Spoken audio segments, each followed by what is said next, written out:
할 수 있다, 해냈다, 알고 있다. 이런 말을 자주 듣거나 자주 봐야 합니다. 이런 식의 긍정형 문장은요, 실제로 뇌압을 떨어뜨린다고 해요. 안녕하세요. 하와이 대저택입니다. 이제 어느덧 한여름입니다, 여러분. 장마가 언제 왔었는지도 모르게 끝나버리고 이제 혹석이 짜증 지수가 늘어가는 시기로 접어들었는데요. 그래서 컨디션 관리에도 꽤 많은 에너지가 드는 요즘이에요. 제가 느끼기에 요즘 서울은 어쩌면 우리 사회가 모두가 화나 있는 상태, 분노가 일상이 된 상태인 것 같다는 느낌을 자주 받아요. 여러분은 스스로 본인이 평소에 화를 얼마나 자주 낸다고 생각하시나요? 여기서 착각하면 안 되는 게요. 화를 밖으로 표출하는 것만 화내는 게 아니에요. 밖으로 표출되는 것이든 마음속에서 엄청나게 화가 나지만 밖으로 안 나오고 못 나오고 있는 상태도 화가 나는 겁니다. 그리고 화를 낸다라고 하면 뭔가 버럭 소리를 지르는 장면이 연상되잖아요. 그런데 짜증이든 불평이든 불만이든 오늘은 이 모든 형태를 일컬어 화 혹은 분노라고 표현해 보겠습니다. 이 키워드를 가져온 이유는 단순해요. 제가 느끼고 있었던 게 맞았거든요.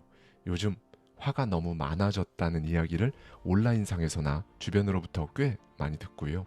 서점에만 가봐도 이 화를 다스리는 방법에 대한 책들이 꽤 많습니다. 그런데요, 여러분. 우리는 지금 모두가 상당히 위험한 상태에 있는 거예요. 이 화를 제대로 다스리지 않으면요.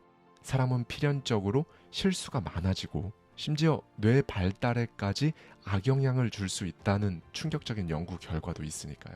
그래서 많은 분들이 이 화가 나는 상황을 마주하지 않기 위해 가장 쉬운 방법으로 방에 들어가서 사람하고 소통하지 않고 자기 행동을 최소화하는 형태를 정말 많이 보인다고 하는데요. 왜냐면 그게 가장 간편하고 편안하니까요. 그런데 사실 이 편안한 상태도 오래가지 못합니다.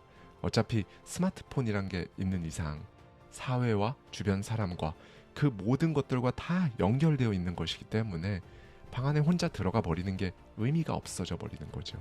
이런 상태가 지속되다 보면 결국 내가 나에게 화가 나는 소위 가장 안 좋은 유형으로 진행되기도 하고요. 네, 그래서 결국 화나 분노 같은 부정적인 감정들, 이거 내가 어떻게 컨트롤하면 되는 건지 이 부분에 대해 오늘 낱낱이 한번 말씀드리도록 할게요. 의사이자 저명한 뇌과학자인 가토 도시노리의 욱하는 성질 잡는 뇌과학에 담겨있는 인사이트를 가져와서요. 저의 생각까지 더해서 바로 써먹을 수 있는 감정 컨트롤 기술에 대해 말씀드리겠습니다. 일단 가장 먼저 사람들은 왜 화를 낼까요? 생물학이나 심리학의 바탕을 둔 다양한 설명들이 있는데요. 오늘 살펴볼 뇌과학에서는 화를 이렇게 표현합니다. 분노는 더 이상 감당할 수 없다는 뇌의 비명이다. 사람들은 종종 분노를 이런 식으로 표현하죠. 상사는 왜 맨날 말도 안 되는 말만 하는지 모르겠다. 죽어라 일하는데 회사는 내가 뭘 하는지 관심도 없지. 바빠 죽겠는데 집에 가면 가족들이 진짜 하찮은 걸로 날 더 힘들게 한다니까. 이제는 유행이 뭔지도 모르겠다. 저런 게 진짜 재밌나? 우리가 꽤나 자주 하는 말 혹은 자주 듣는 말이기도 하죠. 이런 말들의 공통점이 하나 있는데요. 진짜 여지없이 그 주어는 언제나 상대나 세상과 같은 타자입니다. 즉 적어도 나에게 있어서는 이 분노를 제공한 사람은 내가 아닌 다른 대상이 맞아요. 그런데 여기서 그 다음이 문제입니다. 내 스스로 이 상황을 컨트롤할 수 없다고 판단한 순간 뇌는 감당할 수 없다는 사실에 휩싸이면서요. 극도의 불만과 불안을 느끼게 됩니다. 뇌과학적으로 이게 화인 거죠. 그래서 분노는 사실 지금 내가 감당하기 힘든 상황을 자기 자신에게 알려주는 거예요. 일종의 엘리베이터 안에 있는 비상 버튼 같은 거죠. 그래서 분노는 자기 자신을 지키는 것이기도 합니다. 이걸 뇌의 관점에서 좀 더 자세히 살펴보면요. 전문적인 이야기이긴 한데요. 그래도 분노를 컨트롤하는데 진짜 엄청나게 도움이 되는 내용이니까요. 화면을 보면서 따라와 주시면 좋을 것 같아요. 전혀 어렵지 않습니다. 저자가 주장하는 개념 중에는 뇌 번지라는 개념이 있어요. 뇌에 마치 주소가 있는 것처럼 번호를 붙여서 나눈 거죠. 나눈 기준은 간단합니다. 뇌에서 같은 기능을 하는 신경세포들끼리 묶어서 각 기지별로 이제 번호를 부여한 거예요. 여기엔 총 8개의 뇌 번지, 즉 뇌 주소가 있습니다. 첫 번째는 사고계 뇌 번지예요. 정보를 바탕으로 결정하는 영역이죠. 두 번째는 전달계 뇌 번지입니다. 말하는 등 언어를 담당하는 영역이고요. 세 번째는 이제 이해계 뇌 번지예요. 정보를 이해하는 영역이죠. 네 번째로 운동계 뇌 번지도 있습니다. 몸 동작 전반에 관계되는 영역이고요. 다섯 번째, 오늘의 주인공인데요. 청각계 뇌 번지가 있어요. 귀로 들은 걸 뇌에 모으는 영역입니다. 여섯 번째는 시각계 뇌 번지고요. 눈으로 본 것들을 뇌에 모으는 영역입니다. 일곱 번째는 기억계 뇌 번지로 정보를 기억하거나 떠올릴 때 사용하는 영역이에요.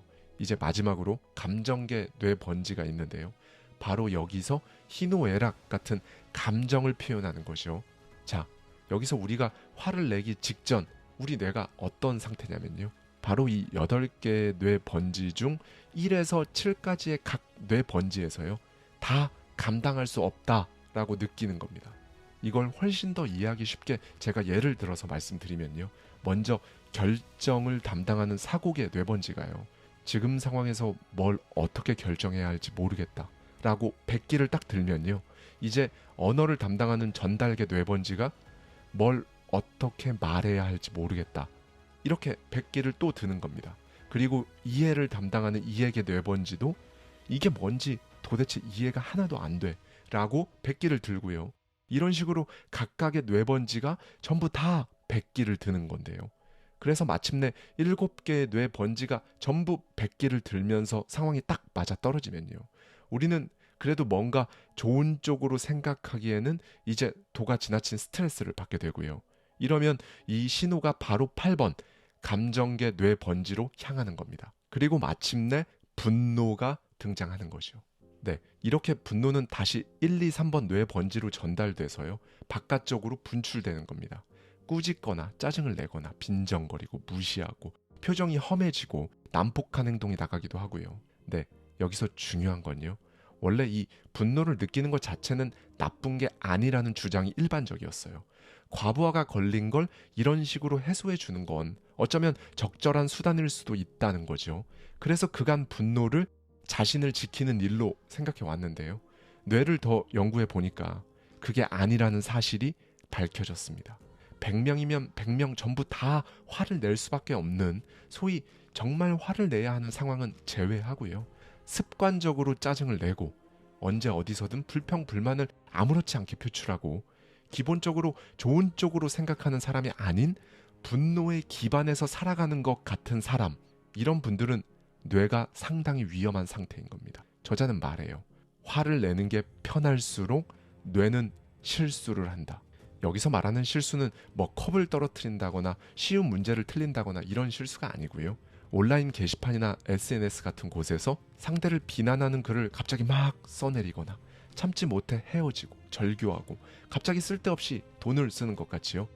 평온한 상태였으면 절대 하지 않았을 행동을 하는 걸 뇌의 실수라고 저자는 말해요.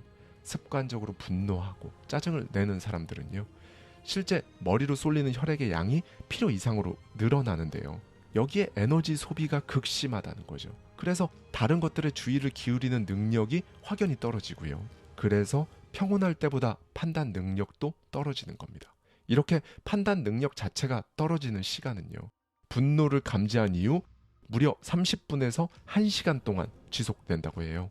한마디로 이 30분에서 1시간 동안 소위 화가 가라앉을 때까지는 사실 아무것도 하면 안 됩니다. 그런데 이 시간을 기다리지 못하고 서둘러 판단하거나 혹은 적절하지 못한 행동을 막 하니까 사태가 악화되죠. 여기서 끝이 아닙니다. 이런 화가 계속 쌓이면요. 이제 그 뇌는 성장을 하지 않는다고 합니다. 나 성인인데? 이미 내 뇌는 성장 다 했는데? 아니에요. 우리는 뇌 가소성에 의해서 성인이 된 이후에도 나이와 관계없이 뇌를 계속 레벨업 시킬 수 있거든요. 뇌 안에 신경망 가지가 뻗어나가는 식으로 뇌가 성장하는 겁니다. 이걸 언제 느낄 수 있냐면요. 우리가 마음에서 오, 알았다, 됐다, 해냈다 라고 느끼는 순간이 바로 이 가지들이 뻗어 나가서 신경세포들이 서로 새롭게 연결되는 순간인 거예요. 이렇게 해냈다고 생각하는 순간은요, 기본적으로 뇌에 불필요한 스트레스가 없는 상태입니다. 이걸 뇌과학적으로 표현하면요, 뇌가 산소를 효율적으로 소비할 수 있는 상태를 의미하고요. 그런데 화를 잘 내는 사람 뇌 속에서는 완전히 반대 현상이 일어납니다. 스트레스로 분노를 느끼면 뇌압이 높아지고요. 그 상황을 식히는 데만 산소를 대량으로 소비하게 되니까요. 전체적으로 봤을 때 뇌에서 새로운 가지가 좀처럼 자라날 틈이 없는 거예요. 해냈다는 감정을 느끼는 빈도수가 압도적으로 확 줄어드는 거죠. 이게 의미하는 게 뭘까요? 즉, 분노로 인해 뇌의 성장이 정지하는 겁니다. 그래서 결론은요, 애초에 뇌가 분노와 작은 짜증들에게 발목 잡히지 않아야 되는 거예요. 그래야 뇌 신경망 가지가 뻗어가면서 나이와 관계없이 사람이 실제로 성장하는 거고요. 그런데 좋은 소식은요, 만약 여러분이 짜증을 좀 자주 낸다, 혹은 같은 상황이어도 나는 좀 부정적이어서 불만이 자꾸 생긴다, 이런 특징을 가졌어도요, 이거 바꿀 수 있다고 합니다. 감정 컨트롤이 알아서 되는 사람이 될 수 있다는 거예요. 그래서 우리는 여기서 감정 컨트롤을 유독 되게 잘하는 사람들이 있거든요. 이 사람들이 어떤 특징이 있는지 알아볼 필요가 있겠죠. 저자는 오랜 연구 끝에 감정 컨트롤을 알아서 잘해서 긍정적 사고가 저절로 튀어나오는 사람들의 가장 큰 공통점을 발견합니다. 앞서 살펴본 뇌 번지 중에서 5번째, 청각계 뇌 번지가 유독 발달한 사람들이 감정 컨트롤에 능했고요. 신기한 건 성공한 기업가들 공통 분모를 살펴보니까 거기에도 마찬가지로 이 청각계 뇌 번지의 역할이 두드러졌다는 겁니다. 저자는 말해요. 성공과 감정은 소름 끼치게 맞닿아 있다. 그리고 성공한 사람들은 듣는 귀를 가지고 있는 것으로 보인다. 네, 여러분, 정말 중요한 키워드가 나왔습니다. 듣는 귀. 소위 잘 들을 줄 안다는 건데요. 듣기를 잘한다고 하면 뭔가 단순한 경청의 태도가 떠오르잖아요. 그런데 저자에 따르면 이게 그렇게 단순한 건 아니라고 해요. 잘 듣는다는 건요, 상대가 한 말의 의도를 정확히 파악한다라는 의미라는 거죠. 이를테면 상대의 말이 의뢰인지 명령인지 질문인지 보고인지, 혹은 그저 대화를 즐기고 싶은 건지 혼잣말인지, 아니면 나 들으라고 하는 말인지, 이걸 정확히 간파하는 능력을 듣는 귀를 가졌다고 저자가 표현한 겁니다. 예를 들어서요, 오후에는 비가 오나 봐요 라는 말을 들었을 때 소위 듣는 귀가 없는 사람은 이 짧은 멘트를 가지고 본인의 뇌의 성질에 따라 굉장히 다양한 뜻으로 받아들입니다. 이런 거죠. 그래서 지금 나보고 우산을 가져오라는 건가? 라는 식의 명령으로 받아들이고요. 그러니까 차로 데리러 와주지 않을래? 라는 식의 의뢰로 받아들이기도 합니다. 비가 온다는데 사실일까? 라는 식의 질문 그 자체로 받아들이기도 하고요. 우산을 챙겨 라는 경고성 멘트로 받아들이는 등 다양한 해석을 한다는 건데요. 분노가 자주 찾아오는 분들은요, 이 다양한 해석들 중에서도 유독 주로 안 좋은 쪽으로 간다는 게 문제인 겁니다. 네, 여러분, 사실 우리가 대화를 하면서 말의 의미를 담지 않는 경우도 많지만 말의 의미를 담는 경우도 많죠. 진짜 의도는 숨기고 뭔가 꼬아서 이야기하는 경우도 분명히 있고요. 그렇기 때문에 말에 대한 정확한 해석이 중요해지는 겁니다. 상대가 말하는 의도를 정확히 간파할수록 성공 확률은 올라가는 거예요. 그러니 말의 의미를 찾는 게 중요한데요. 이 의미를 정확히 찾기도 전에 완전히 다른 식으로, 그러니까 사실 아무런 감정이 담긴 말이 아닌데 저 사람 일부러 나 들으라고 저렇게 말하는 거야 지금, 한번 해보자는 건가? 이런 식으로 해석해 버리는 건 상당히 문제가 있다는 게 저자의 생각입니다. 이런 유형의 사람들은 그럼 도대체 왜 그럴까요? 듣는 귀가 아직 미숙한 겁니다. 이렇게 되면 정확히 파악하는 능력이 떨어지니까 자꾸 다른 뜻으로 받아들이고, 그래서 오해가 생기고, 이게 분쟁의 원인이 되는 경우가 많다는 거죠. 이런 사람들에게는 분쟁이 남들보다 더 자주 생기고, 그래서 또 더 자주 분노하게 되고, 화내고 짜증내고 분노하는 이런 성향이 점점 더 고착화되고 강해지는 거죠. 이 부분에서 저자는 이렇게 말해줍니다. 다른 사람의 말을 제대로 듣지 못하는 사람은 화를 잘 낸다고 할 수 있다. 문맥을 제대로 이해하지 못하면 자신에게 무엇을 기대하는지 알지 못하고 때에 따라서는 다른 사람의 평범한 말이 지나친 요구로 들릴 수 있기 때문이다. 그러면 이쯤에서 나는 듣는 귀를 가지고 있나? 궁금하실 겁니다. 지금 테스트할 수 있어요. 지금부터 제가 15개의 항목을 말씀드릴 건데요. 이 중에서 여러분이 몇 가지에 해당되는지 손가락으로 접으면서 한번 세어보세요. 1. 남의 이야기를 끝까지 집중해서 잘 들을 수 있다. 2. 음악이나 라디오 듣기를 좋아한다. 3. 악기를 연주할 수 있다. 4. 들은 말을 빠뜨리는 일이 별로 없다. 5. 전화를 잘 받고 들은 이야기를 다른 사람에게 잊지 않고 전할 수 있다. 6. 회의나 강의 중에 두리번거리지 않는다. 7. 한번 들으면 이야기 내용을 정확하게 이해할 수 있다. 8. 억양을 풍부하게 해서 이야기를 할 수 있다. 9. 작은 소리도 잘 듣는다. 10. 그 자리에 맞는 목소리 크기로 이야기할 수 있다. 11. 오늘 해야 할 일과를 잊지 않는다. 12. 한번 한 약속은 지킨다. 13. 반려동물, 새 등 동물의 소리를 잘 구분한다. 14. 발소리만으로도 누가 왔는지 알 수 있고 자동차 엔진 소리로 차종을 구별할 수도 있다. 15. 뭐라고요? 라고 하면서 되묻는 것이 하루에 3회 이하다. 네, 혹시 10개 이상 체크하신 분들 계신가요? 이분들은 청각계 뇌 번지가 굉장히 잘 발달한 분들입니다.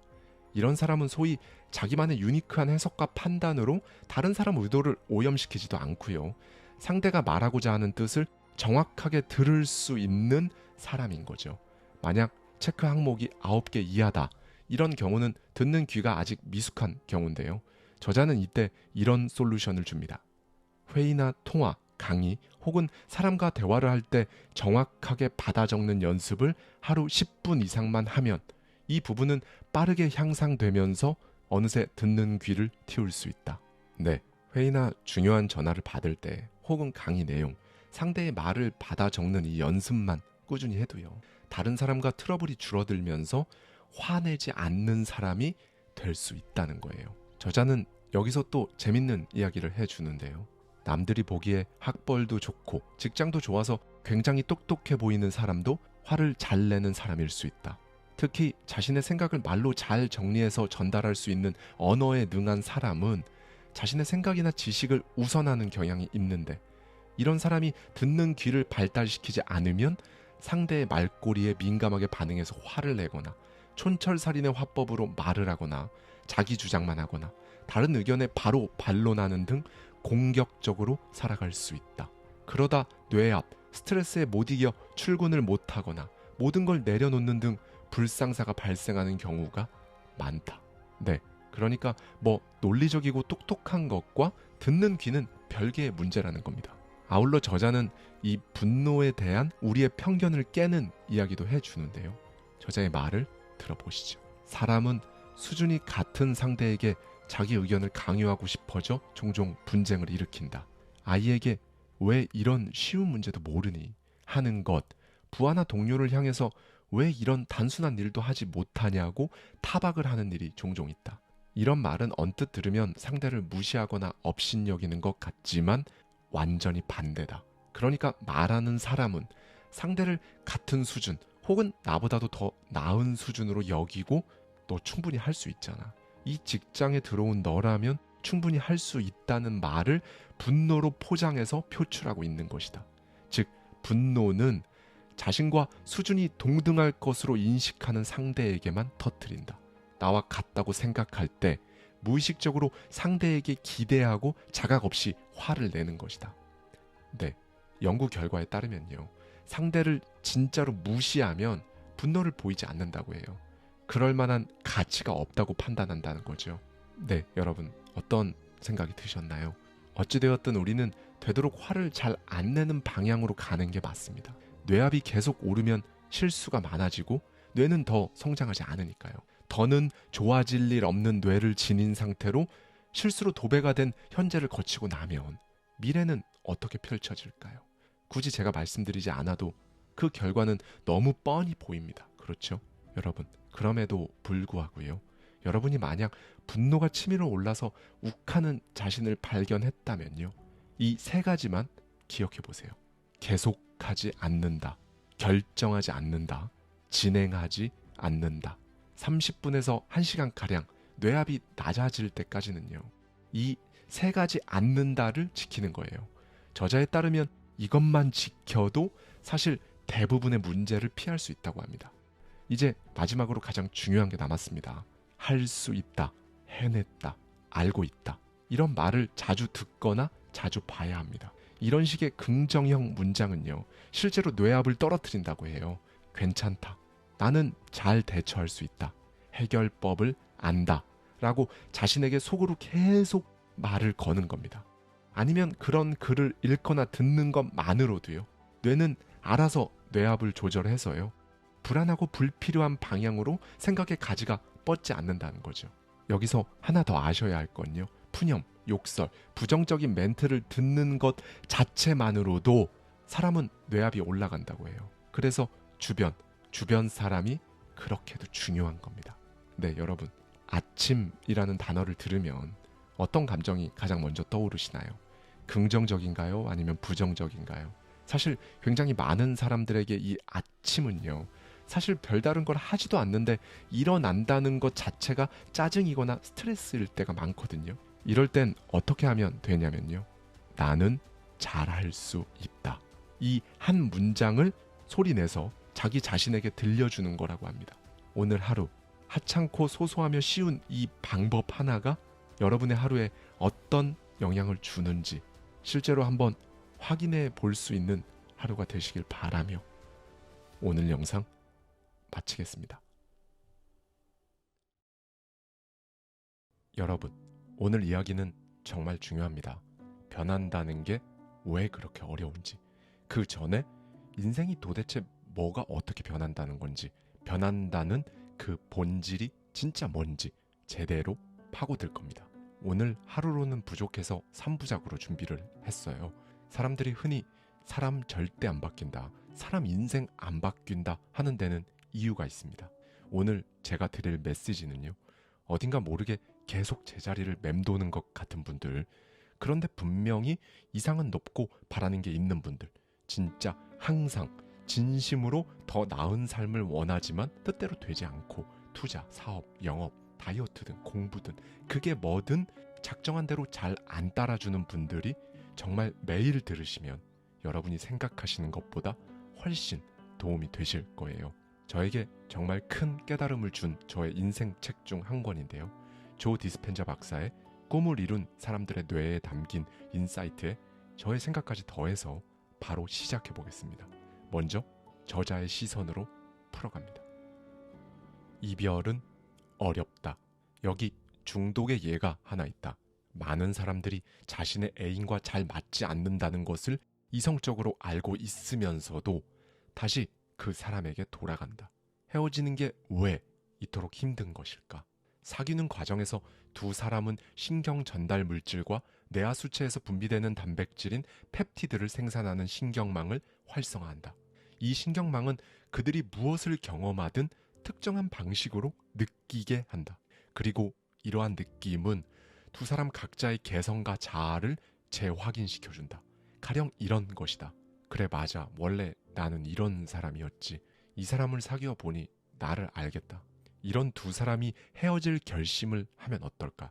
관계에서 형성된 신경회로와 화학 반응, 즉 특정한 감정에 길들여진 두 사람은 도무지 이걸 끊을 수가 없다. 이별 후에도 서로에 대한 기억으로 인해 그들은 익숙한 화학적 자극을 갈망하는 상태가 되는 것이다. 몸은 극한의 상실감을 느낀다. 즉 이별의 아픔은 단순한 감정 상태의 변화라기보다는 신경화학적 습관이 중단된 것이라 할 수 있다. 그렇게 길들여진 습관을 중단하면 어떻게 되겠는가?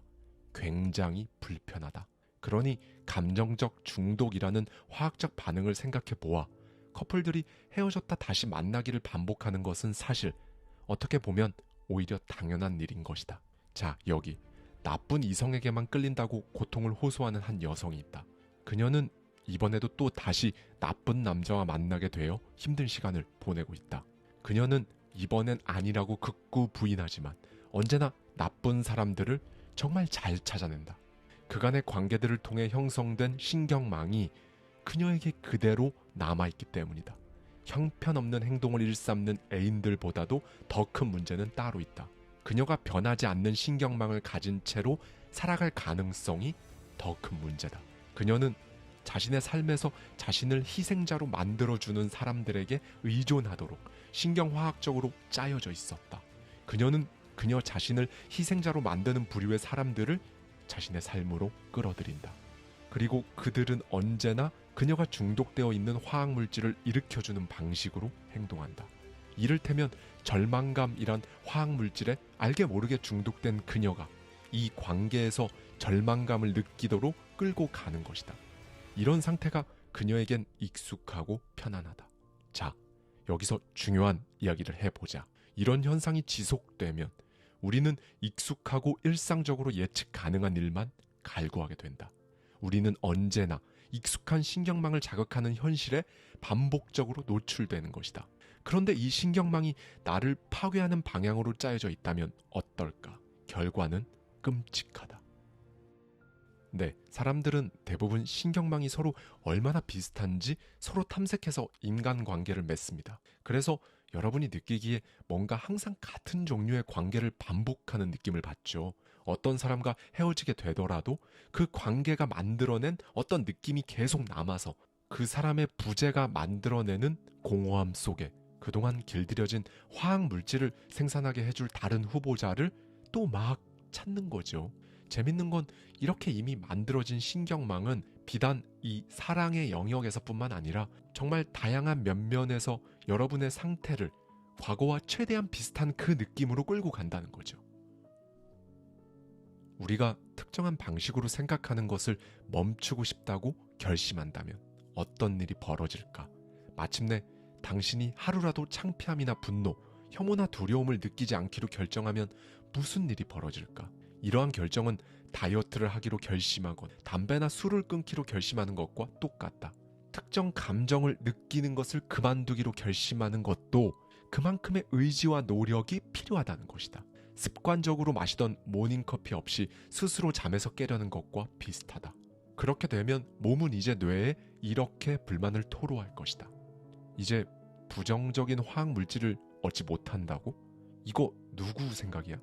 왜 나를 힘들게 만들지? 처음에는 몸에서 충동적인 생각의 형태로 갈망이 일어난다. 그러다 이 갈망이 충족되지 않으면 갈망은 점점 더 커지면서 즉각적인 행동을 강요하는 절규로 변한다. 화학물질이 부족해 항상성을 유지할 수 없게 되어 몸이 혼란에 빠지는 것이다.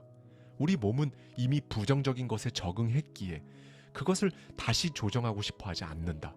우리 몸은 한동안 화학물질을 달라고 소리를 지르다 어느새 통제불능의 상태에 빠진다. 이 시점에서 우리는 온갖 종류의 충동에 시달리게 된다. 머릿속에서는 그 어떤 부정적인 감정이라도 느끼고 싶다는 절규가 시작된다. 네, 여러분. 사실 우리는 매일 속에서 떠들어대는 이 목소리를 알고 있죠.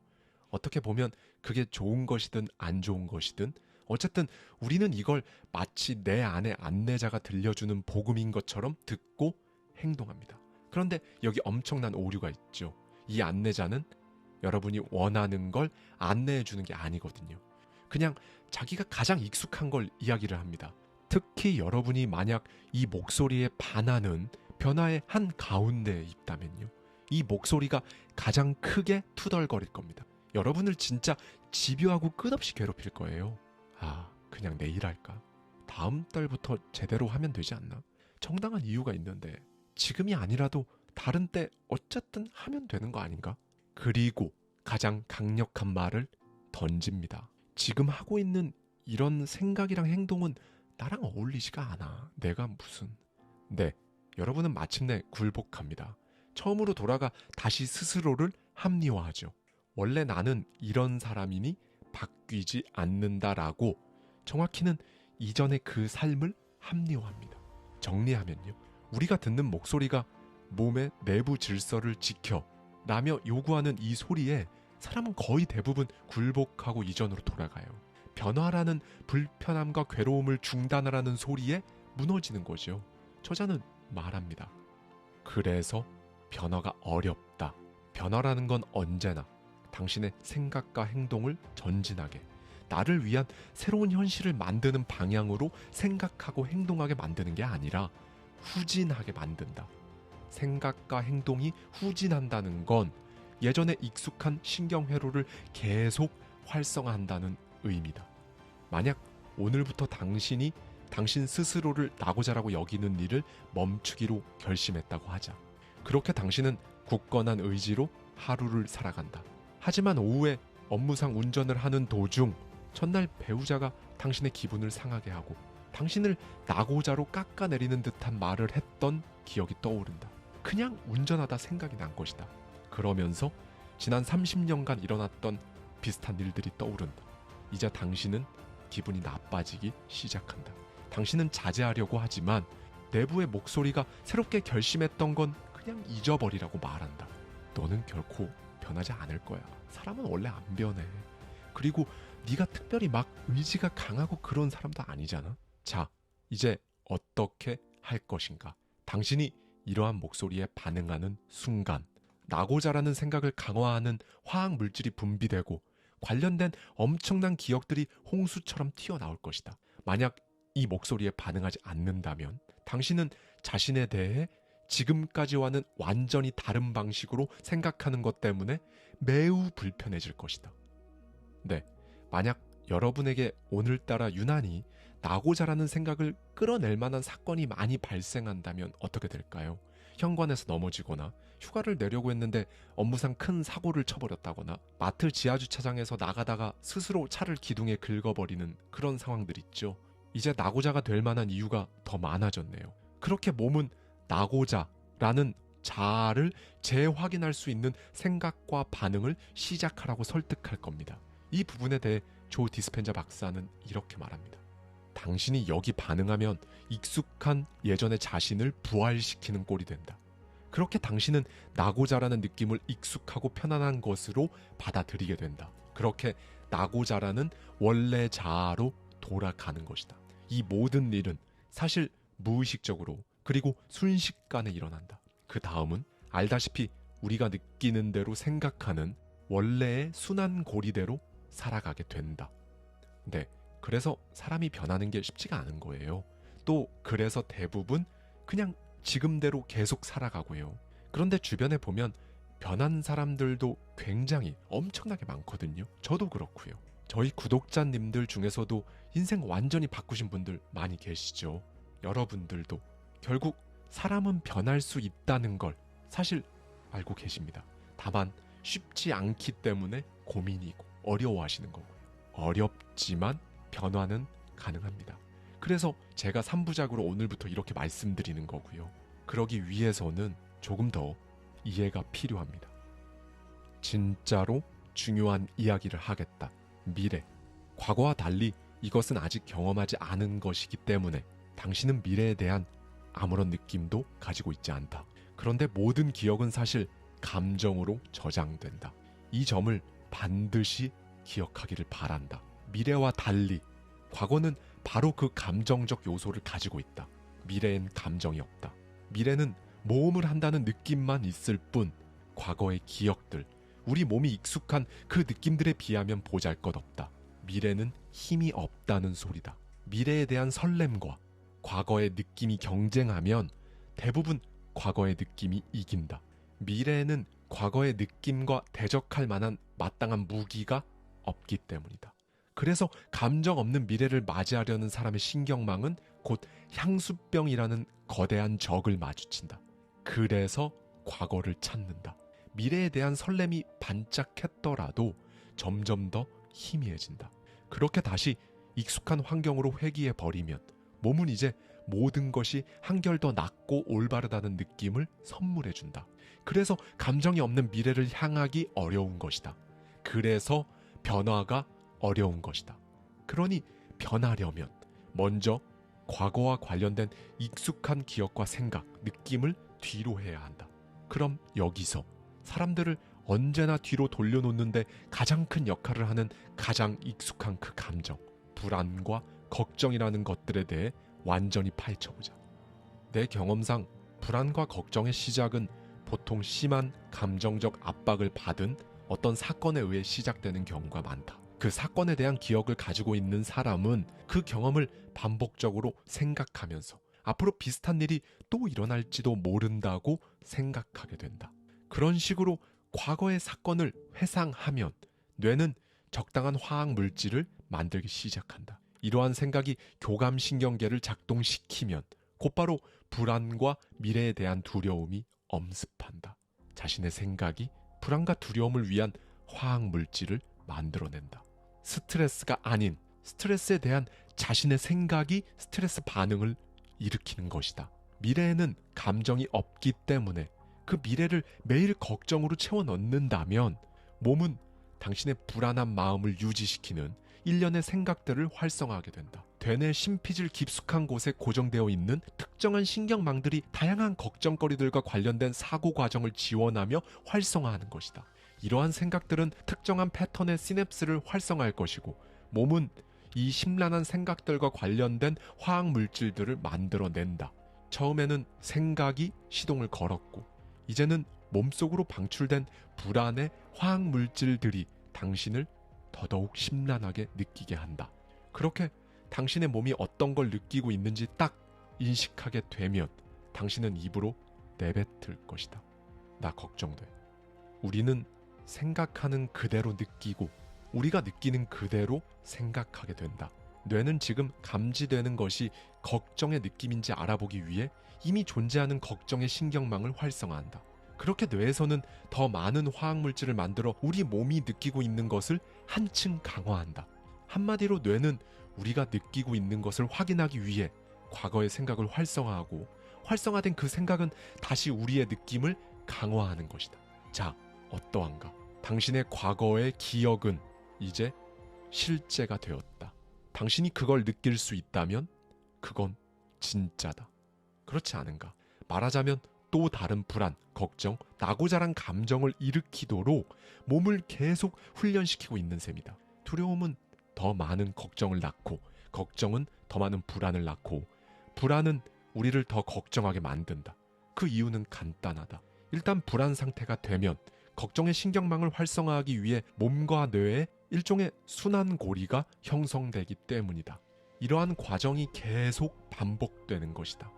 어떤 느낌이 되었든 간에 반복적인 느낌은 당신의 상태를 만들어낸다.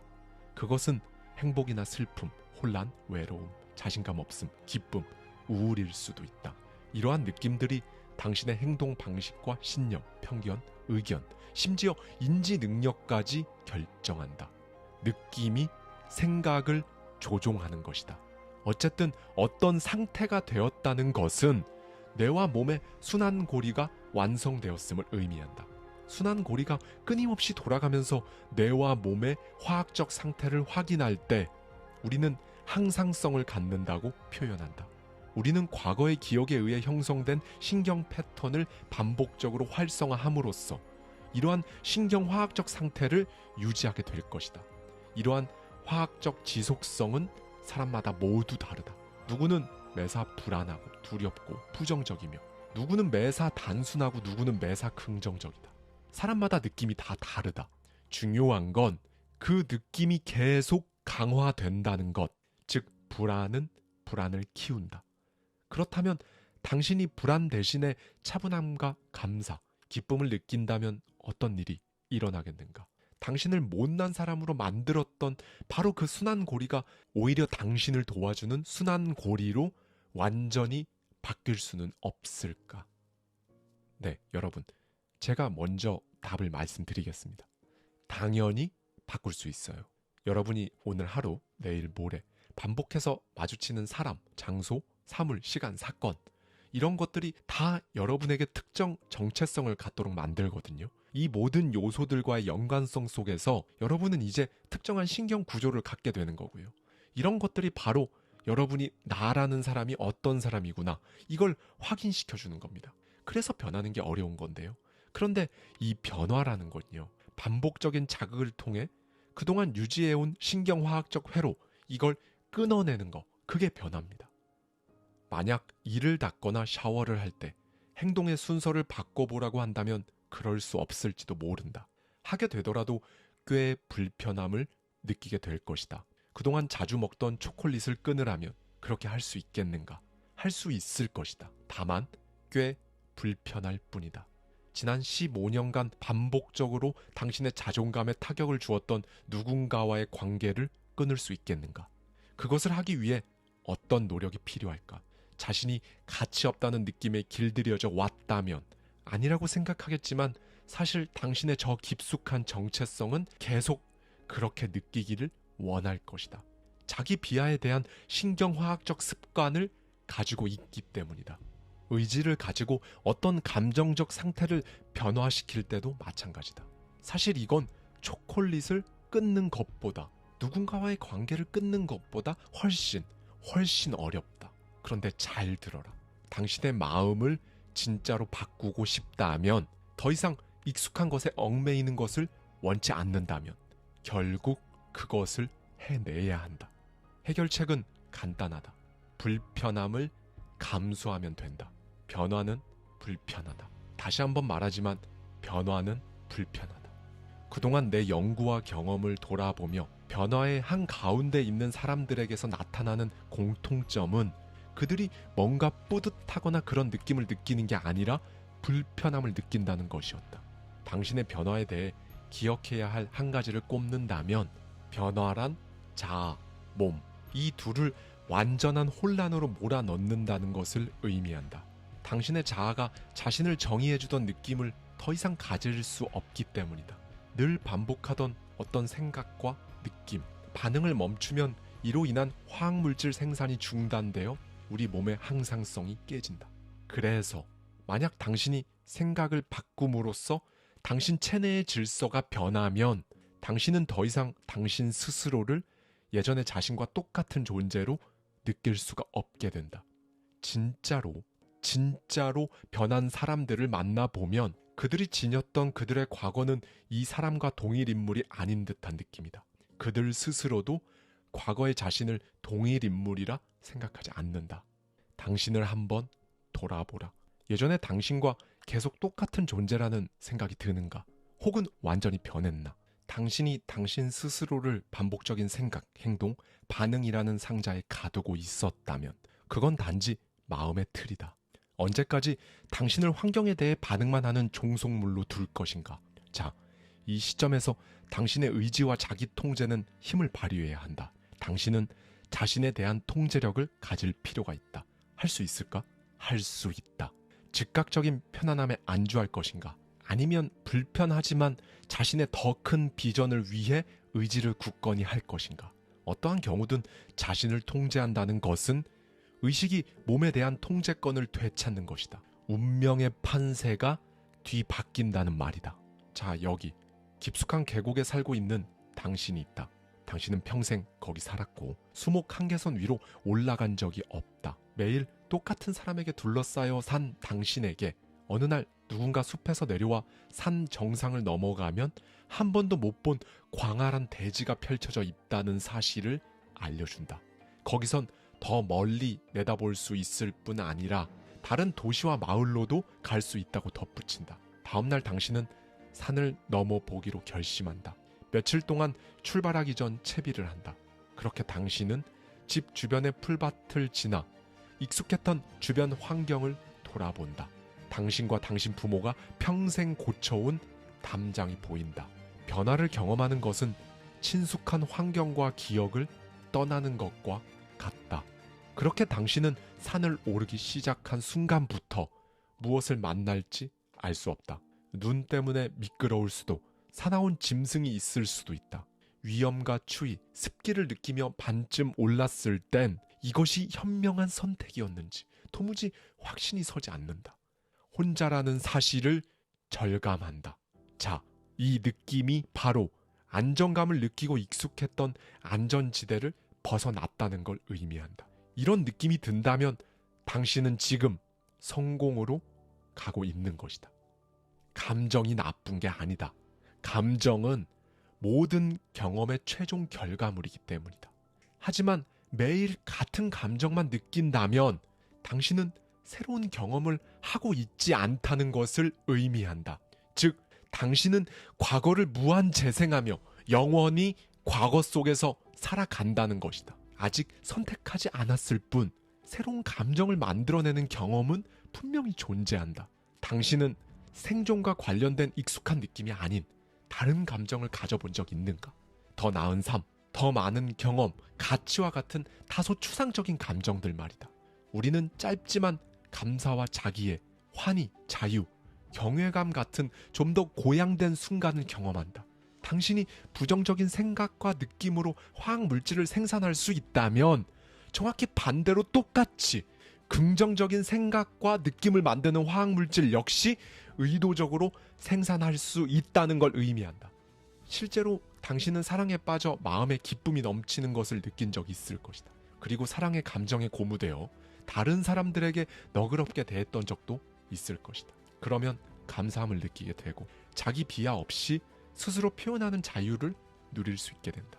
이러한 생각과 감정의 홍수는 좀 더 고결한 생각과 행동을 만들어낼 것이고 당신은 이 벅찬 경험이 계속되길 바라게 될 것이다. 감정의 생리적 반응은 부정적일 수도 긍정적일 수도 있다. 나는 사람은 누구든 그 누구라도 그동안의 자기 파괴적인 감정을 뒤로 하고 완전히 새로운 감정을 만들 수 있다고 확신한다. 환희와 감사, 그 이상의 것도 말이다. 우리가 단순한 그 생존 반응에서 일단 벗어난다면 좀 더 진화된 상태로 삶을 살아가는 것이 가능하지 않겠는가? 네, 여러분. 이제 2부와 3부에 걸쳐서요. 우리가 지금까지 가져온 이 반복적인 느낌의 고리, 이거 끊어내는 아주 현실적인 방법을 말씀드릴 겁니다. 오늘은 저자의 마지막 말로 1부 영상 마치겠습니다. 뇌를 바꾼다는 건 미래를 바꾼다는 걸 의미한다. 용기를 내기 바란다. 우리 모두는 폭풍우가 몰아치는 바다 한가운데에 있는 고요한 섬을 가지고 있다. 그리고 언제든 그곳에 발을 디딜 수 있다. 이것이 세상이 당신에게 주는 가장 큰 선물이다.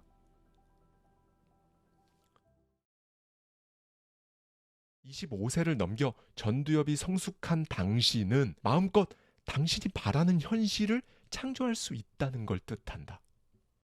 네, 오늘은 인생 도대체 어떻게 바꾸는지, 그러니까 과거로 계속 회귀하려는 이 본능을 떨쳐내고 내가 원하는 그 목표, 그 삶, 그 사람 이룰 수 있는지, 자기 파괴적인 내면의 생각, 그 생각의 고리 어떻게 끊어내는지 정말 낱낱이 알아보는 마인드 대전환 시리즈 2부입니다. 조 디스펜자 박사의 꿈을 이룬 사람들의 뇌에 담겨있는 인사이트를 가져와서요. 저의 생각까지 더해서 말씀드리고 있는데요.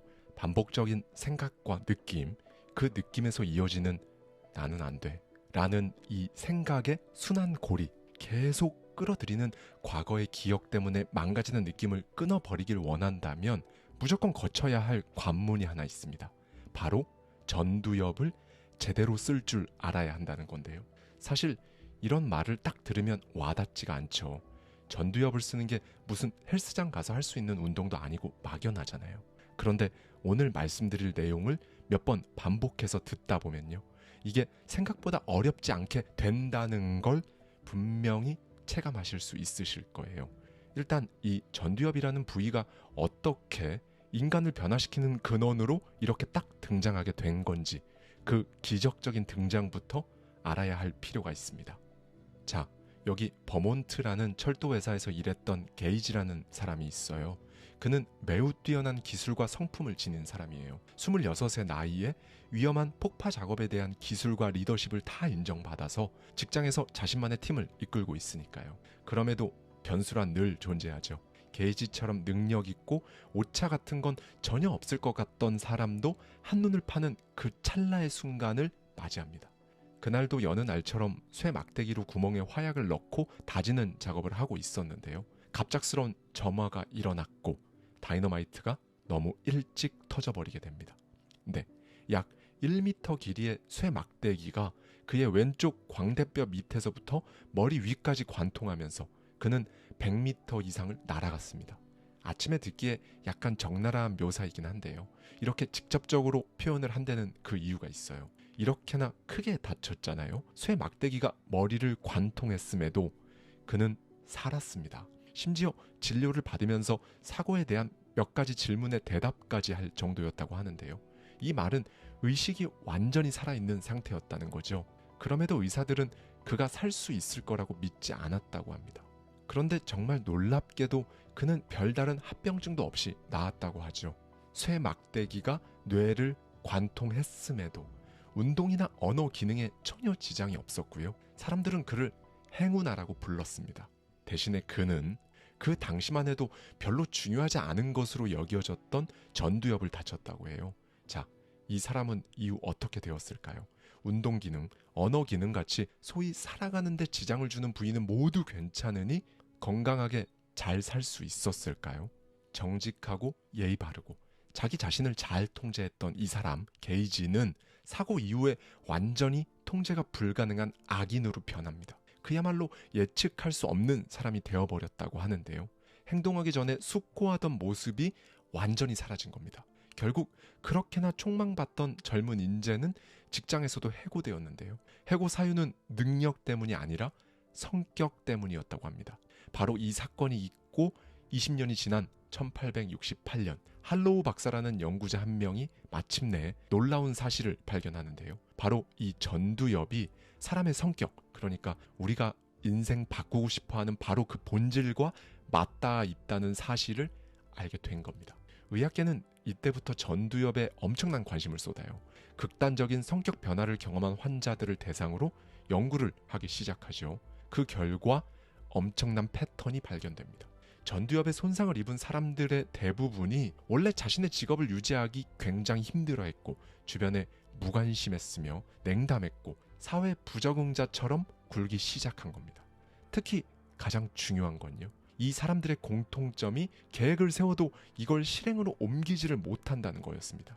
이들은 무조건 즉각적인 기쁨, 충동적인 행동을 1순위로 놓아서요. 그 어떤 장기적인 계획을 세우고 해보려고 해도 진짜 잘 안 되는 겁니다.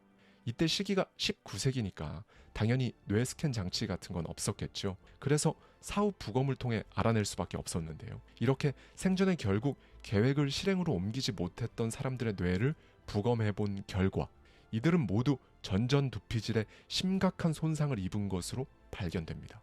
네, 이 포인트에서요. 연구자들이 소위 미친 생각을 하나 하게 됩니다. 정신병을 앓고 있어서 행동이 매우 기이하고 난폭한 사람의 전두엽을 없애버리면 얌전해지지 않을까? 네, 이렇게 악명 높았던 전두엽 절단술이 탄생합니다. 이 악명 높은 수술을 받은 사람들은 어떻게 되었을까요? 눈에 띄게 조용해졌고 게을러졌으며 무력해졌습니다. 세상 만사 다 관심도 없고 진취성도 현저히 떨어지고요. 한마디로 모든 것에 감흥이 없는 사람이 되어버린 거죠. 이들은 완벽하게 예측 가능한 사람이 되어버립니다. 이 예측 가능하다는 말은 어떤 의미에선 좋은 의미로도 쓰이죠. 그런데 오늘 제가 말씀드리는 예측 가능하다는 표현은 최악의 것으로 생각하셔도 좋습니다. 설렘이 없는 인생이죠. 아무튼 전두엽이 절단된 사람들은 매일 같은 옷을 입고 매일 같은 시간에 같은 음식을 먹고 멍한 눈으로 살아갑니다. 그리고 이 익숙한 일상이 방해받으면요. 이 사람들은 감정적으로 심하게 동요했어요. 그러다 즉각적인 충동을 통제할 수 없는 지경에 이르고 사소한 일에 심하게 신경질을 냈죠. 이런 과한 행동을 없애려 시행한 절단술이 오히려 이 사람들을 충동 억제를 할 수 없는 사람으로 만들어버린 겁니다. 완벽한 오판이자 부작용이었죠.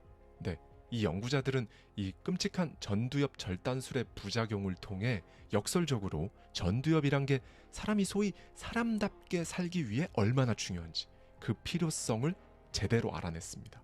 왜? 전두엽이 조금이라도 손상되면 사람은 이렇게 변하거든요. 잘 들어주세요. 1. 게으르고 무기력하며 감흥이 없다. 2. 지극히 단조롭고 일상적인 것을 좋아한다. 3. 한 가지 일에 집중하는데 어려움을 겪는다. 운동이나 다이어트를 시작하지만 결코 끝내지 못한다. 4. 어떤 상황의 맥락이나 의미를 파악하기 어려워진다. 즉, 새로운 상황에 대한 학습이 어렵다. 그 결과 행동을 적절히 수정하지 못하니 성과를 내기도 힘들다. 5. 일상적이고 단조로운 세계가 방해받으면 감정적으로 심하게 동요된다. 6. 계획을 세워 미래를 준비하지 않는다. 네, 이 특징들을 듣고 여러분은 누군가를 떠올렸을 겁니다. 그렇죠? 어쩌면 스스로의 과거나 현재의 모습을 떠올렸을 수도 있고요. 한번 회상해 보십시오. 이게 신기한 게요. 누구나 보통 소위 인생 암흑기라고 부르는 무기력한 구간이 있거든요. 이때 여러분의 전두엽 기능이 어떤 이유로 인해 현저하게 저하되었을 가능성이 굉장히 높습니다. 전두엽 상실 혹은 전두엽에 상처를 입은 사람의 특징과 완전히 맞아떨어지니까요. 네, 그래서 이 전두엽은요, 사람이 더 잘 살아가기 위해, 즉 성장이라는 걸 위해 노력하게 하는 핵심이라는 거죠. 조 디스펜자 박사는 이렇게 조언을 해요. 나는 무기력증 중독으로 고통받는 사람들, 어쩌면 우리 모두의 특징이다. 무기력한 일상에 대한 집착, 새로운 경험을 기피하면서 이렇게 살기는 싫다고 호소하는 특징 말이다. 그럼에도 불구하고 안심하라.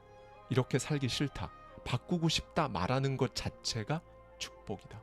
사람들이 대부분 이 전두엽을 활용하지 못하는 가장 큰 이유는 과거의 감정과 느낌에 중독되어 있기 때문이다. 이 중독에서 벗어나려면 우리의 왕, 전두엽을 복귀시켜야 한다. 전두엽을 활용한다는 건 마음으로 살아감을 의미한다. 당신은 몸으로 살고 있는가? 마음으로 살고 있는가? 당신 몸에서 마음을 꺼내어 그것을 당신의 뇌에 집어넣어야 한다. 얼핏 생각하면 우리는 뇌가 이런저런 생각들이 뒤엉켜 있는 굉장히 시끄러운 장소라는 이미지를 지니고 있거든요. 마치 한여름 새벽에 몰아치는 번개 폭풍과도 흡사한 느낌입니다. 반대로요. 그러면 여러분이 무언가에 푹 빠져 있는 상태에 대해 이야기해 볼까요? 여러분이 그걸 하고 있을 때 앉아있는 의자를 의식하지 못하거나 어깨와 목의 결림도 느끼지 못한 채로 정말 온전히 집중한 상태였을 때, 그땐 어땠나요? 일단 주변의 소리가 안 들렸을 겁니다. 그게 바로 여러분의 전두엽이 제대로 일하는 중이라는 신호예요. 그 순간 여러분은 집중이라는 걸 하게 되는 거고요. 왜냐하면 전두엽은 지금 받아들이는 새로운 정보에만 집중을 해서요.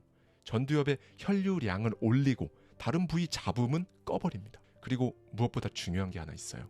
이 전두엽은요, 과제가 새로울 때 반짝반짝 빛이 납니다.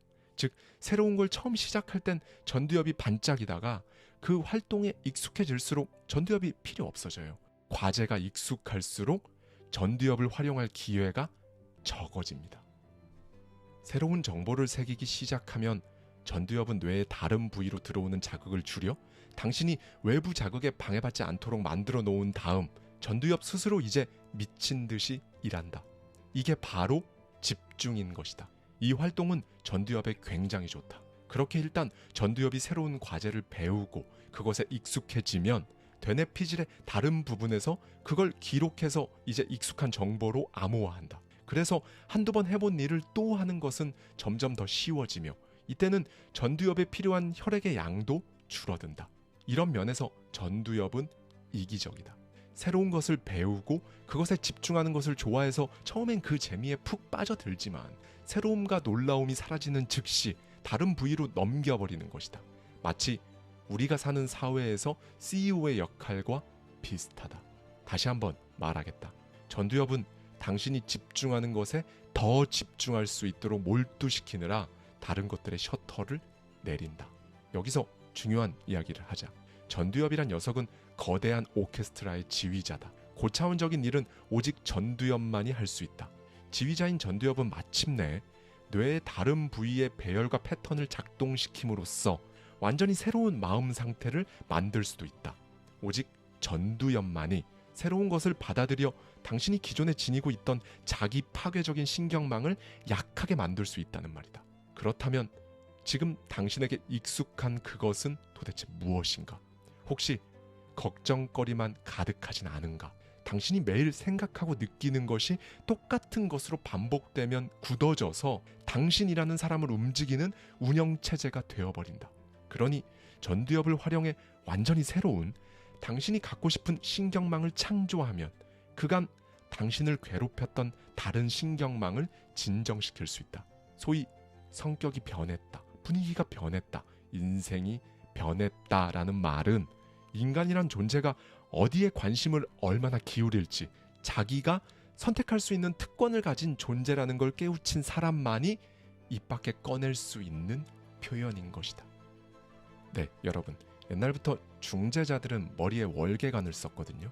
그들은 사람들의 혼란을 꿰뚫어 본 다음 중재자 자기 스스로는 내면의 평정을 유지하면서 더 나은 방향으로 상황을 끌고 가는 바로 그 능력의 상징이 이 월계관이었던 겁니다. 운동선수들 역시 월계관을 쓰죠. 그 선수의 전두엽이 몸과 마음을 온전히 지배했다는 것을 의미합니다. 그럼 오늘부터 우리도 월계관을 좀 써볼까요? 뭘로요? 의지로요. 의지. 또 익숙하고도 익숙해서 아무 감흥이 없는 단어가 등장했습니다. 그렇죠? 의지를 다지는 게 어렵다? 그럼 이건 어떨까요? 아침에 일어나서요. 여러분의 의지를 일으킬 단 하나의 선택을 한번 해보십시오. 예를 들면 아침에 일어나서 눈 뜨자마자 스마트폰을 보는 게 아니라 바로 씻으러 들어가겠다. 이런 겁니다. 여러분의 의지로 이 단 하나의 선택을 하면요. 여러분 하루를 일으킬 여타 좋은 생각들, 행동들이 마치 도미노처럼 몰려올 겁니다. 이 전두엽은요. 여러분이 하는 모든 결정을 책임지는 총체예요. 지금 잠시 자세를 바꾸거나 아침에 이 영상을 클릭하기로 마음 먹었거나 머리카락을 만지거나 이렇게 1시간 동안에 일어나는 수천 수만 가지의 가능한 행동들을 하기로 결정하고 책임을 지는 게 바로 전두엽이니까요. 네, 그야말로 진정한 자아라고 할 수 있겠네요. 그러니까 전두엽을 사용해 의지라는 걸 다질 때만 여러분은 비로소 작심삼일이라는 악순환의 고리를 끊을 수 있는 겁니다. 그리고 바로 이 부분에서 의지, 이 두 글자를 잘 기억해 주세요. 전두엽을 가장 잘 활용할 단어 하나만 고르라고 한다면 바로 의지를 꼽을 수 있으니까요. 전두엽이 충동 조절이라는 역할을 해주기 때문에 마구잡이식 행동을 정말 기적적으로 막아준다. 미국 국립정신건강연구소에 따르면 전두엽이 사춘기를 거쳐 20대 중반까지 계속 발달되기 때문에 10대들은 성인보다 충동 조절 능력이 부족하다. 호르몬의 총공세까지 받아 행동과 감정의 통제가 힘들다. 그들에게는 복잡한 추론 과정으로 숙고하고 계획하는 하드웨어가 아직 없다. 그래서 생각하기 전에 반응하는 것이다. 이후 전두엽이 성숙하면 전두엽은 이제 새로운 개념을 이해하고 가능성과 전략을 궁리한다. 그리고 미래의 결과를 예측한다. 임기응변에도 능해진다. 전두엽이 성숙한 후에야 인간은 비로소 무한한 가능성과 잠재력을 갖게 되는 것이다. 전두엽은 창조에 활발히 관여한다. 이 말인 즉슨 25세를 넘겨 전두엽이 성숙한 당신은 마음껏 당신이 바라는 현실을 창조할 수 있다는 걸 뜻한다. 그럼에도 불구하고 우리는 종종 그럴 기분이 아니기 때문에 어떤 일을 완수하지 못한다. 당신에게 그런 느낌이 끼어들도록 당신의 의지로 이걸 막지 않으면 전두엽은 잠에 빠지고 정해진 프로그램에 따라 또 다시 일상의 로봇처럼 움직이게 된다. 매일 마음속에서 들리는 끊임없는 그 목소리에 반응하면서 말이다. 오직 전두엽을 통해서만 당신의 열망과 위대함을 무력화시키는 당신 안의 그 파괴적인 독백을 침묵시킬 수 있다. 이 능력을 적절히 사용하라. 그렇게 하면 당신은 필요한 힘을 한 곳으로 모을 수 있다.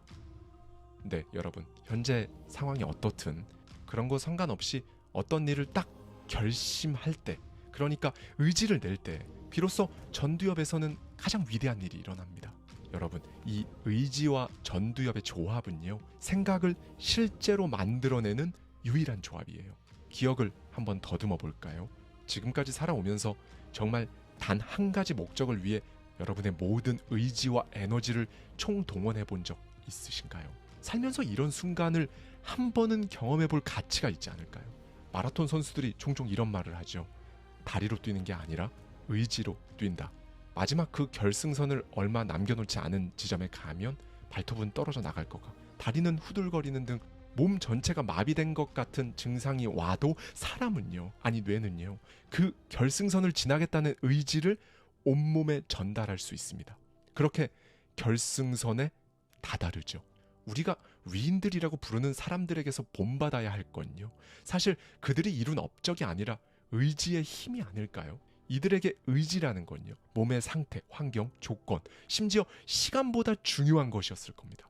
그리고 전두엽이 바로 이 의지를 뒷받침해 줄 수 있는 정말 유일한 구조물이고요. 그러니 여러분, 의지 한번 가져보시죠. 우리는 미래에 관심을 가질 수도 있고 과거에 관심을 고정할 수도 있습니다. 여러분은 어떠신가요? 마음이 있는 곳이라면 현실은 어디든 존재한다. 여러분은 마음속 깊은 곳에 고통스러운 기억만 계속 끄집어내면서 나는 안 된다는 목소리만 되풀이하며 살 수도 있을 겁니다. 그러면 그 순간 그건 현실이 되거든요. 여러분이 집중하기로 선택한 그 생각을 제외한 다른 것들은 스위치가 꺼질 겁니다. 전두엽이 그렇게 만드니까요. 내가 관심을 둘 곳을 자유롭게 선택할 수 있다는 건요, 사실 어떻게 보면 가장 큰 축복이거나 가장 위험한 저주일 수 있는 거죠. 의지를 가진 사람에게 전두엽의 기능은 축복일 겁니다. 의지를 저버리는 사람에게는 저주가 되고요. 그러니 영상을 보고 계신 지금 이 순간, 여러분 안에서 어떤 자극들, 어떤 욕망, 어떤 소리가 들려오고 있고 여러분은 뭐에 가장 집중하고 싶은지 한번 꼭 생각해 보셨으면 좋겠습니다. 저자의 마지막 말로 오늘 영상 마무리할게요. 외부 세계에서 당신에게 말하는 것을 믿기보다 당신 스스로 어떤 결과를 믿고 신뢰할 때 신념이란 게 작동한다. 신념을 가진 자에게 진실한 것은 내 생각을 믿고 있는 나의 생각뿐. 이상을 실현한 사람들의 수가 그토록 적은 이유는 사람들이 좀 더 자주 전두엽을 사용하며 살아가는 법을 배우지 못했기 때문이다. 그렇지만 이걸 듣고 있는 당신은 이제 좀 다르지 않은가? 당신이 원하는 것이 명백하기만 하다면 당신의 전두엽은 그걸 방해하는 건 무엇이든 차단한다. 그러니 매일 접하는 수많은 자극을 걸러내고 자유의지와 선택, 가장 중요한 목표에 집중해보라. 적어도 인생에 한 번은 그런 기간을 가져봐야 한다. 결심하다, 이 표현은 마음을 만든다는 의미다. 당신은 마음을 만들고 있는가? 그리고 그건 바로 당신 인생의 수준이 된다. 그러므로 인생은 선택의 문제다. 네, 과거의 고리를 끊어내고 마침내 여러분이 집중하고자 하는 것에 온전히 집중하는 인생에 대해 시리즈 3부작으로 이야기를 나누고 있는데요. 저의 인생책 조 디스펜자 박사의 꿈을 이룬 사람들의 뇌에 담겨 있는 인사이트를 가져와서요, 저의 생각까지 더해서 함께합니다. 아직 1, 2부 영상을 못 보셨다면 오늘 영상 보신 뒤에 거꾸로 이어서 보셔도 좋습니다. 3편을 다 보신 분들은 소위 퍼즐이 맞춰진다고 하죠. 그런 기분이 드실 거예요. 과거의 고리를 끊어내고 마침내 현재와 미래에만 집중하는 것, 그 역할을 바로 전두엽이 한다고 말씀드렸는데요. 오로지 이 전두엽만이 여러분이 현재 집중하고 있는 것과 사실상 아무 관련도 없는 자기 파괴적인 감정이 머리에 떠다니지 않도록 억제할 수 있으니까요. 그런데 이쯤에서 이 부분이 막막해지죠. 도대체 뇌에 있다는 그 전두엽을 어떻게 쓰는 건데? 라는 의문입니다. 바로 오늘 그걸 말씀드릴 거예요. 그리고 이 방법이 막 엄청난 난이도가 있고 그런 것도 아니고요. 여러분에게 딱 2개의 준비물만 있으면 됩니다. 의지와 시각화. 다른 건 없어요. 의지와 시각화. 이 2가지만 갖추면 사람 인생은 바뀝니다. 이 부분에 대해 조 디스펜자 박사는 이렇게 말해요. 당신이 어떤 이미지를 마음속에 아주 깊이 새길 만큼 강한 의지를 갖게 되면 전두엽은 그 이미지가 희미해지는 것을 막아준다. 외부로부터 들어오거나 자기 몸속에서 보내오는 온갖 자극들을 차단함으로써 말이다. 과학자들은 이를 신호대 잡음비를 낮추는 것이라고 표현하지만 우리는 이해하기 쉽게 외부 자극의 볼륨을 낮추는 것이라고 해두자. 네, 작은 일에도 유독 극도로 감정적인 반응을 보이는 사람들이 종종 있죠. 예민합니다. 이 예민하다는 건요, 사실 잘 쓰면 엄청난 축복인데요. 이걸 못 다루면 저주나 마찬가지입니다.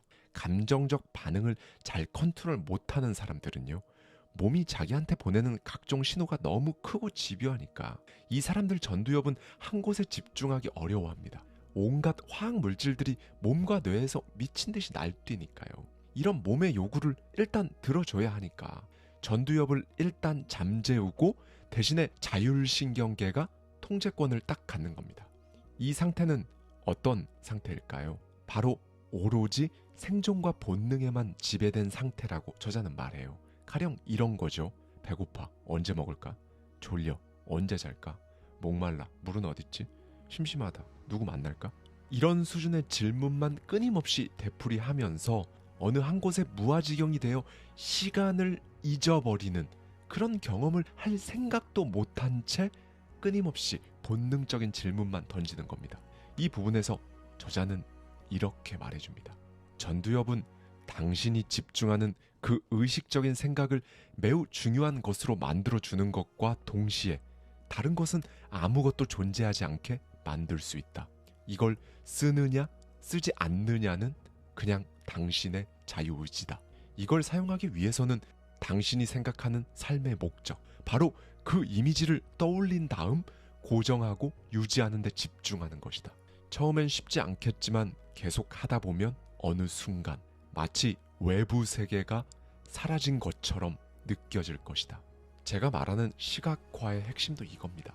단순한 상상은 누구나 쉽죠. 중요한 건요, 마치 외부 세계가 사라진 것처럼 느낄 정도의 의식적인 집중이 필요한 거예요.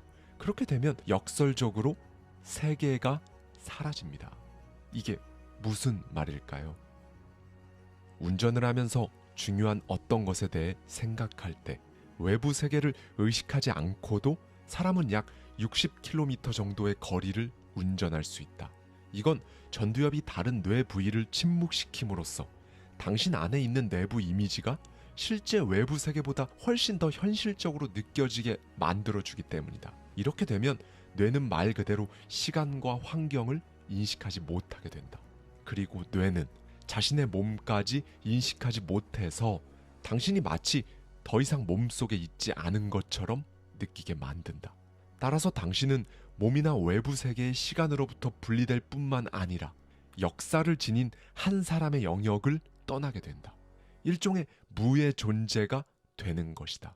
당신은 자신을 잊고 자신이 되는 법도 잊는다.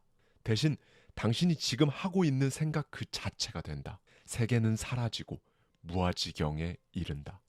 이 같은 자연스러운 능력은 엄청난 것이 아니라 원래 인간이 뇌를 재편할 때 사용하는 자연스럽고도 섬세한 행위다. 네, 여러분, 이걸 쉽게 말씀드리면요, 기존의 나를 잊고, 그러니까 그간 나도 모르게 쌓인 부정적인 내 정체성을 지운 상태에서 오로지 마음에 있는 그 이미지에 완전히 집중할 때 느껴지는 그 느낌을 한 번, 두 번, 세 번 익숙해질 때까지 느껴보는 겁니다. 이러면 사람 뇌는 재구성된다는 거죠. 이게 오늘 핵심입니다. 상승세를 타고 있는 야구 선수들은요, 날아오는 야구공이 과일로 치면 자몽 크기 정도로 보인다고 하죠. 마이클 조던의 경우는 고도로 집중을 할 때면 농구 골대 크기가 쓰레기통처럼 크게 보여서 슛을 실패하는 게 오히려 더 어려웠다고 말한 바 있고요. 사실 이 정도로 경험을 해보지 않았으면 나 시각화하는데 라고 말할 수 없는 겁니다. 그러니까 사실 단어 자체는 시각화이긴 하지만 저절로 집중이 되어 있는 상태 혹은 무아지경과 유사한 상태가 되어야 해요. 엄청 어려울 것 같이 느껴지시죠? 아니요, 어렵지 않아요. 사실 언젠가 한 번쯤은 다들 이런 비슷한 경험을 이미 했을 겁니다. 한 가지에 정말 온전히 집중한 나머지 주변 모든 소리가 다 안 들렸던 경험 말이죠. 저자는 말합니다. 한 가지 행동이나 의지에 집중해서 뇌에 그 어떤 것도 남기지 말아보라. 그러면 과거나 미래, 성공이나 실패, 옳고 그름은 이 세상에 존재하지 않는 것처럼 느껴진다. 오로지 현재라는 순간만이 존재할 뿐이다. 이때 우리는 자아와 비자아의 경계가 무너지는 것을 경험한다. 어떤 사람이 한 곳에만 집중해 모든 관심을 그리로 옮길 때 비로소 전두엽은 여타 쓸데없는 감각 자극을 모두 걸러낸다. 네, 여러분, 저는요, 살아가면서 이 경험 하나만으로도 사람은 충분히 의미 있게 살아갈 수 있다고 생각합니다. 진심으로요. 이걸 해내면요, 여러분의 뇌와 마음이 더 이상 기존의 나라는 정체성을 구성하는 그 신경망을 활성화하지 않는다고 저자도 강조하고요. 이 말은요, 즉 과거를 반복하지 않는다는 거죠. 이렇게 되면 이제 마음이란 건 의지를 가진 완전히 다른 인생을 학습하고 만들 수 있는 상태가 되는 겁니다. 이게 바로 과거도 미래도 아닌 현재에 머무는 방법인 거죠. 마음속으로 그리면 반드시 이루어진다 라고 하면 사람들이 뭔 소리야 합니다. 그런데 온전한 의지와 집중, 사라지는 세계와 무아지경, 그래서 마치 마이클 조던처럼 그 작은 농구 골대가 큼지막한 쓰레기통으로 보이는 것과 같이 집중하는 것이 더 커지는 효과, 이걸 한 번이라도 경험해 본 사람은요, 이 말뜻을 제대로 이해할 겁니다. 마음속으로 그리면 반드시 이루어진다. 네, 이 마음속으로 이미지를 그리는 거는요, 나를 치유하는 단계가 마지막이에요. 그리고 자신을 치유하기 위한 첫 번째는 사실 뇌가 되풀이하는 것들에 문제가 있다는 사실을 자각하는 거죠. 저자는 말합니다. 대부분 사람들은 자신의 행동, 건강과 기분 사이에 관계가 있다는 걸 제대로 못 보는 형편없는 관찰자이다. 그래서 자기 자신이나 자신의 성향, 기호에 관심을 갖는 것만으로도 삶에 큰 변화를 줄 수 있다. 다행인 것은 당신이 지금 이 이야기에 집중하고 있다는 사실이야말로 당신은 변하고자 하는 그 열망을 가지고 있다는 증거다. 적절한 동기를 갖는 것은 변화를 만드는데 가장 도움이 되는 시작이기 때문이다. 네, 결국 자신을 아는 게 먼저입니다. 그런데 여러분 스스로 생각하기에 자기 인식, 이게 결여됐다고 좌절할 필요는 없어요. 그 기술을 가지고 있지 않다는 게 단련할 수 없다는 뜻은 아니니까요. 이것만 딱 해보십시오. 그저 하루에 한 번씩 여러분 주의 집중을 방해하는 소음을 줄이고요, 혼자 좀 있어 보면 됩니다. 그렇게 하다 보면요, 어느 순간 일상에서도 내가 가진 기술이나 태도를 관찰하거나 자기 자신을 보다 더 큰 틀에서 바라볼 수 있게 되거든요. 이 부분에 대한 조 디스펜자 박사의 말을 들어보시죠. 당신이 스스로의 행동을 비판적으로 관찰할 수 있는 능력이 있다는 증거는 사실 너무나 찾기 쉽다. 당신은 다른 사람들의 행동을 관찰할 수 있지 않은가? 그걸 정확히 똑같이 당신 스스로에게 하면 된다. 전두엽을 활성화한다면 당신은 타인을 보듯 스스로를 아주 명백하게 바라볼 수 있다. 당신이 해야 할 일은 그저 카메라로 어떤 장면을 찍듯이 관찰하고 싶은 스스로의 면면을 고르기만 하면 된다. 이걸 하지 않고 일상적으로 고정된 신경망만 써도 당신은 쉽고 자연스럽게 살 수 있다. 사실 그게 더 행복할 수도 있다. 그러니 이쯤에서 당신 스스로에게 진심으로 물어보라. 당신은 진심으로 변하고 싶은가?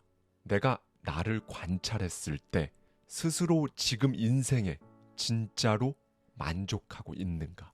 이런 질문을 했다는 것만으로도 당신은 생존 수준에만 국한되었던 의식을 한껏 끌어올린 것과 마찬가지다. 앞서 말했듯 당신이 전두엽의 능력을 충분히 사용하지 않거나 어쩌면 전혀 사용하지 않고 살아가면 어떻게 될까? 생존과 관련된 질문들만 평생 당신 머릿속에서 돌아다닐 것이다. 뭘 먹을까? 뭘 입을까? 언제 먹을까? 언제 잘까? 심심한데 뭘 할까? 누굴 만날까? 정도의 수준이다. 그리고 그건 바로 당신 인생의 수준이 된다. 그러므로 인생은 선택의 문제다. 이렇게 생존에 관련된 질문을 할 때에는 전두엽의 활동이 거의 필요 없다. 정신의 경호원을 이렇게 낭비하며 살아도 좋은가? 당신이 만약 지금 시끄럽고 연기가 자욱한 정신의 방에 있다고 할지라도 만약으로 시작하는 이 질문에 집중한다면 당신의 전두엽은 고개를 든다. 정해진 답은 없으나 심사숙고가 필요한 고차원적인 질문을 던지며 살고 싶은가? 혹은 좀 더 편안하고 단순한 질문만 던지며 살고 싶은가? 이러한 질문들은 당신의 가능성과 관련이 있다. 나는 어떻게 더 발전할 것인가? 나의 행동을 어떻게 수정할 것인가?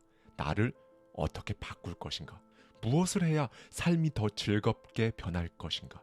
그걸 성취하기 위해 나는 어떻게 변해야 하는가? 내가 상상할 수 있는 가장 큰 이상은 무엇인가?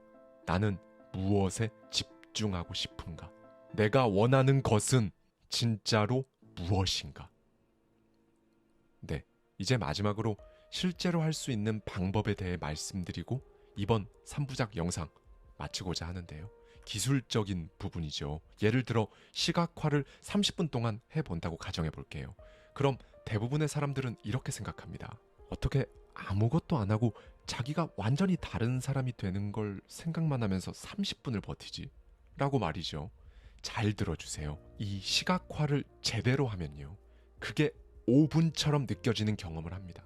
이 경험을 해본 적이 없다면 아마 혼자 조용히 앉아있는 것 자체가 엄청나게 불편하게 느껴질 거예요. 그렇죠?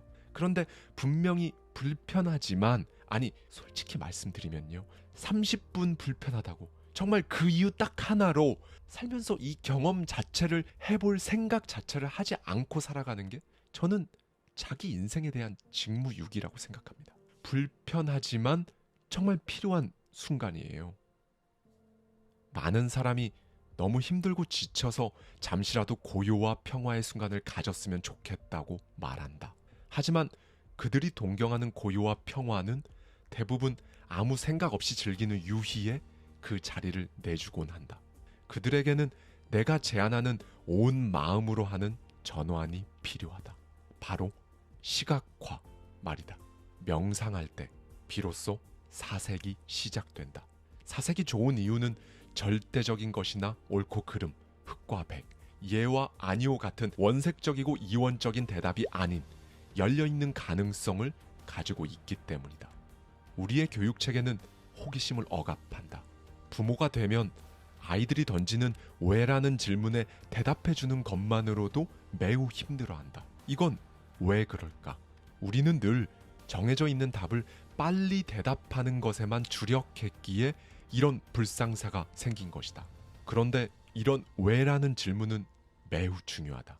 그리고 그에 대한 답은 사색만이 할 수 있다. 전두엽이 위대한 점은 바로 이러한 사색에 참여하길 좋아한다는 점이다. 당신이 사색적인 질문을 통해 당신 인생의 다른 대안과 가능성을 고려하는 것만으로도 전두엽은 강하게 반응한다. 그 이유는 그에 대한 답이 당신의 뇌 그 어디에도 저장되어 있지 않기 때문이다. 답에 도달하기까지 겪어야 하는 그 고생을 전두엽은 좋아한다. 당신의 몸속 그 어느 기관도 원하지 않는다. 유일하게 당신이 변화하는 걸 좋아하는 건 전두엽뿐이다. 전두엽은 새로운 회로를 연결해주며 당신이라는 사람을 바꾸기 시작할 것이다. 네, 여러분, 시각화는요, 사실 이걸 하기 전에 자기인식 그리고 사색을 하고 나서 해야 해요. 그리고 나서 이제 여러분 의지로, 그러니까 여러분이 잠깐이라도 시간을 내서 눈을 감고요, 진짜 일부러 의식적으로 여러분이 원하는 그 이미지를 이제 전두엽에게 맡기는 거죠. 그렇게 하나의 생각, 하나의 이미지에 여러분의 온 마음을 집중하면요, 이제 뇌의 다른 신경망들은 꺼지고 새로운 신경망이 활성화되는 이중 효과를 누릴 수 있는 겁니다. 그렇게 여러분은 마음속으로 그리면 반드시 이루어지는 그 경험을 하게 되는 거고요. 다 말씀드렸습니다. 100만 명이 넘게 봐주셨던 대작 시리즈 4부작 이후에 정말 오랜만에 이렇게 3부작 시리즈를 또 만들어 봤는데요. 이렇게 3부작의 마지막까지 들어주신 구독자님들께 진심으로 감사하다는 말씀을 전하고 싶습니다. 저자의 말을 마지막으로 이번 3부작 그리고 오늘 영상 마치겠습니다. 우리는 변화를 위해 새로운 마음을 만들 수 있다. 새로운 마음은 새로운 뇌를 만들고 새로운 뇌는 새로운 마음을 낳는다. 감사합니다. 지금까지 하와이 대저택이었습니다.